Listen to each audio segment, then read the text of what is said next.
Japanese co-culture.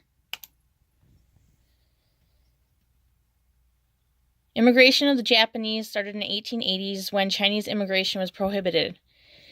Because they had demand for new laborers, Japanese people began to immigrate. In 1907, 40% of laborers for railroad construction are Japanese.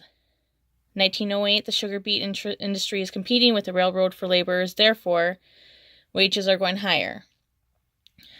By the 1920s, many Japanese immigrants leased land to farm since discrimination made it difficult for them to buy land. In 1924, the National Origins Act excluded any more Japanese immigration. December of 1941, Japanese bombed Pearl Harbor, unleashing discrimination upon all those with Japanese ancestry. In February of 1942, Executive Order 9066 is issued allowing military to remove Japanese people from military areas. In 1952, the Walter McCarran Act allows Japanese citizens to become citizens of the United States. In the 1970s, Japanese Americans and supporters began a movement pushing Congress and the President to apologize for the wrongful internment. In 1988, Congress and the President issue a formal apology and a monetary recompense for the surviving internees. And a picture on the left is a picture of a Japanese person attaining American citizenship. And this is what they call those with Japanese ancestry.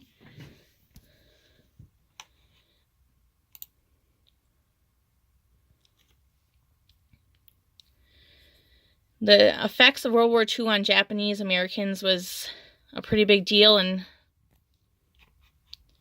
so on December 7, 1941, the Japanese government bombs Pearl Harbor. Within hours after the attack, important Japanese American businessmen were rounded up due to the fear of them working with the Japanese government.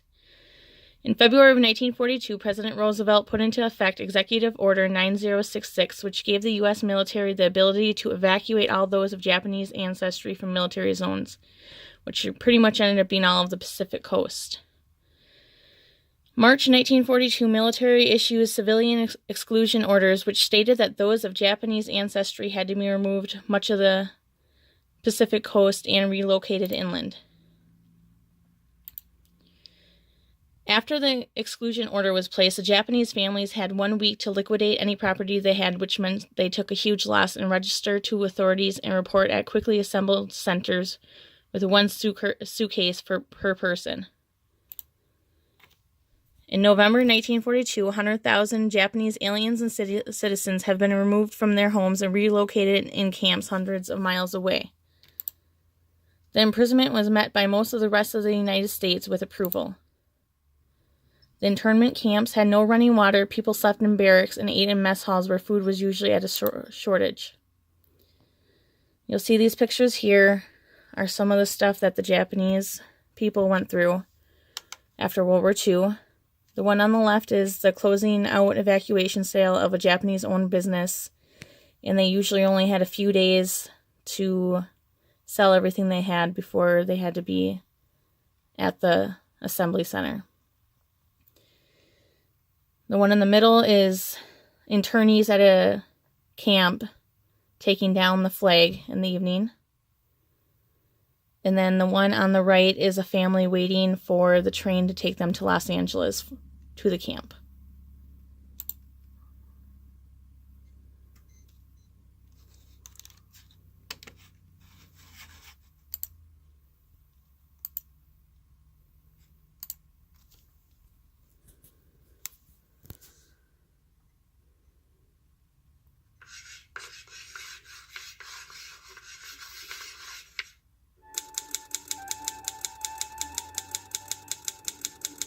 The Japanese government has deliberately sought to deceive the United States by false statements and expressions of hope for continued peace.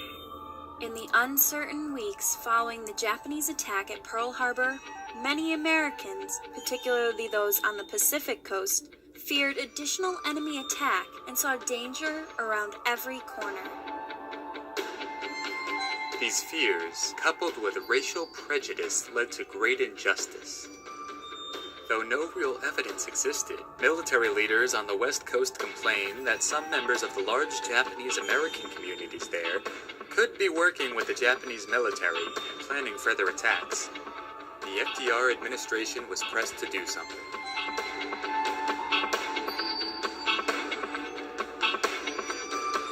In February 1942, President Roosevelt, bowing to pressures from civilian and military leaders on the West Coast, issued Executive Order 9066. This order led to the forced relocation of more than 110,000 Japanese Americans from the West Coast to internment camps miles inland and operated by the military.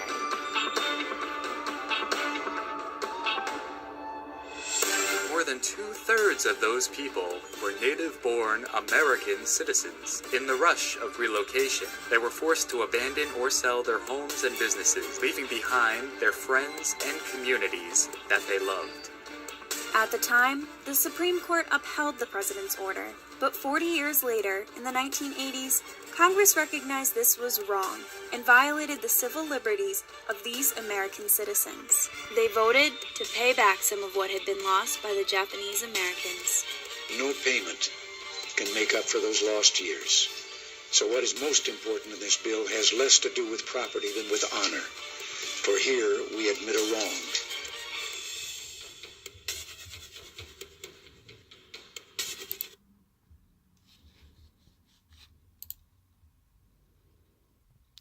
This is a picture of a men's dance group at Kagoshima Najinkai picnic in July of 1934.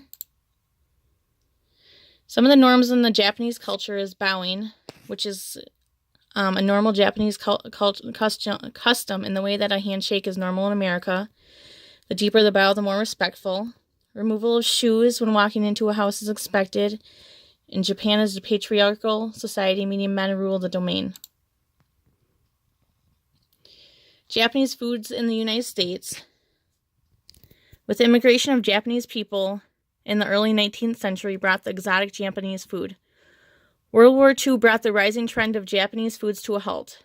After a few decades, it did start becoming popular again, and Amoto Saito opened the first sushi bar in New York in 1957. In the 1970s, Japanese food popularity exploded. California rolls are an American invention. Sushi and sashimi bar were once considered to be too exotic for American taste, but has since become a favorite alongside teriyaki. Ramen is a Japanese dish that is becoming popular for gourmet restaurants.